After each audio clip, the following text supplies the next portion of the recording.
Hello guys, இன்னைக்கு நானும் என் தம்பியும் சேர்ந்துக்கிட்டு மோஹபத் கா சர்பத் தாங்க இன்னைக்கு பண்ண போகிறோம். ரொம்ப ஃபேமஸாக போயிட்டு இருக்குதுல. இந்த வெயில் காலத்தில் வந்து தர்பூசணி ரொம்ப நல்லது. ஒரு சில சர்ச்சைகள்லாம் போயிட்டு இருக்குது. அதெல்லாம் கண்டுக்காதீங்க. நீங்கள் வாங்கி சாப்பிடுங்க, ரொம்ப நல்லது உடம்புக்கு. சரி வாங்க, இது எப்படி செய்யறேன்னு நான் உங்களுக்கு சொல்லி காட்ட போகிறேன். ஃபஸ்ட்டு எடுத்து ஒரு கடி கடிச்சு பார்த்தேன். தர்பூசணி நல்லா இனிப்பாக தான் இருந்துச்சு, ஓகேவா இருந்துச்சு. இந்த தர்பூசணி இந்த ஜூஸ் கரெக்டாக இருக்குன்னு சொல்லிட்டு நம்ம மில்க் எடுத்து ஊற்ற ஆரம்பிச்சிட்டோங்க.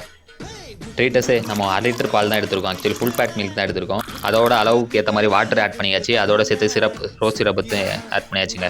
எப்பவுமே பானி யூஸ் பண்ணுங்கள், எசன்ஸ் மட்டும் கண்டிப்பாக யூஸ் பண்ணிடாதீங்க. கொடுத்து ஃபுல்லாக கலந்துக்கிட்டாச்சு. அதோட தர்பூசணியை ஆட் பண்ணிக்கலாங்க. ஆக்சுவலி சின்ன சின்னதாக கட் பண்ணிக்கோங்க.